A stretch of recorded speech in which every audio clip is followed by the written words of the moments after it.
Hey everybody, welcome to 2018. What a wonderful time to be alive. Happy New Year. Let's talk about making 2018 the best year that you have ever had in your entire life. Pasha and I just finished a trip to Australia. We were gone for about 3 weeks and had the opportunity to visit many places in Australia. That's a trip that we had planned way back early in, late in 2016. We decided that was something that we wanted to make happen, and we did.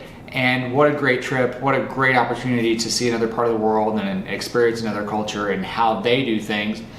And that trip was really a culmination of clear intent way back in 2016 when we decided that we were going to make that happen, which is what I want to talk to you about today, is living a life of intent and living a life with intentions.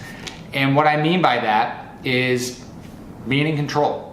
Being in control of your own life, setting your own destiny, deciding what it is that you want to do, and not living a life where you're only living in reaction to someone else's agenda or at the whims of a company or at the whims of someone else, but truly living a life that you have designed and that is your intention and what you want and what you want to experience. I know this is the time of the year when everybody makes resolutions, and I think that's a fair thing to do. It's a good time to reflect on your life and take stock and evaluation of what your life looked like in the year previous and set some new goals and establish some new habits as you move forward into a new year. But I hope that you'll do that with intention. There's a little exercise that I would like for you to try today that has certainly been helpful for me, and I want to share with you what it is and how I looked at it and how I experienced this exercise. So get out a sheet of paper and a pen, and I want you to write down everything that you have no control over. And you heard me right. Write down everything on a sheet of paper that you have no control over. And this was a wake-up call for me when I went through this exercise, because I started looking at my list and realized all the things that I have been trying to manage and control that are simply things that I cannot control. I cannot even control my own body, my own health. There are things that can just happen to you. I don't even control my relationship. I don't control my dog. I don't control my company. I don't control my relationships. Are there things that I can do to influence those? Of course there are. But I don't have any real control over them. Certainly not enough control to warrant the amount of management that I try to influence on those things. So I would like for you to take a few minutes, make a list of the things that you don't control, and look at that list and see what are the things that you've been trying to control and that you really have no control over. For me, what I realized through that process was the only thing that I can control is my thoughts, my mind. That's really the only thing that I have control over. So whether any circumstances happen to me or come at me, the only thing that I really can control is my reaction, how I think about it, and how I respond to it. That's all I've got. That's the only amount of influence and control that I have. So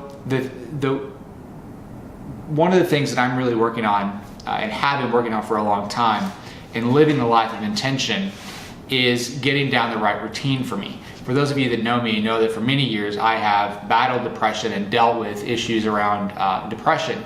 And so finding a good routine I have found to be extremely helpful for me. And so one of the things that I want to work on and continue to work on this year is that routine. And so for me, at a time now when I'm thinking about what happened last year and how I want to move forward into this year, I want to think about what are the routines that worked and how can I adapt and adjust those routines in this new year. One of the most effective things that I found for myself in 2017 was my morning routine. Just having a simple morning routine where I know exactly what I'm going to do to start my day every single day, and doing that with intention has made a world of difference for me. So every day when I get up, I want to make sure that I'm taking care of my body, that I'm taking care of my mind, that I'm taking care of me first. I'm not going to jump on Twitter. I'm not going to jump on Instagram or Facebook. I'm not going to jump in my email very first thing in the morning, because those are other people's agendas. Those are other outside influences that I have no control over. And no matter what might have happened in the world overnight, I have no control over it. and I know what my reactions are going to be internally, and those reactions are not healthy reactions. They're going to set me on a good path for the rest of my day. So in the morning, I want to make sure that I'm exercising, that I'm doing something to move my body, that I'm hydrating, that I'm doing some reading to get my mind in the right place. Again, not social media stuff, but reading something that's going to really feed my mind the good stuff. What are the good things that I want to fill my mind with, and how do I want to start framing up my mindset and my intention for the day? And I think if you get your intention set for the day, you're going to have, in the morning, then you're going to have a great day. And good days lead to good weeks, and good weeks lead to good months, and good months lead to good years. So I really want to encourage you to start looking at what are the things that you're trying to control. Live with some intention every single day. Even though your resolutions may change, make sure that you're the one changing them, that they're not outside influences that are causing you to change those things. But if you make a change in your resolution, if you make a change in the direction you want to go in your life, that you're in control of that, and it's your intent to make that change. And work on your routines. So what is it that you're going to do every single day? And for me, that's a morning routine. What is it that's going to work for you? What does that morning routine look like for you? How is that going to fuel your mind and your body to get you through to be the best version of yourself all throughout the day? Because there are people in your life that are going to need you to be at your best. You, first of all, need you to be at your best, but then there are a lot of people around you that count on you and rely on you, whether that's your family or your clients or your employees, that need you to be your very best. So I want to encourage you to look at those things, spend some time thinking through those things that we've talked about in this video. Have a wonderful 2018, and I look forward to talking to you again soon.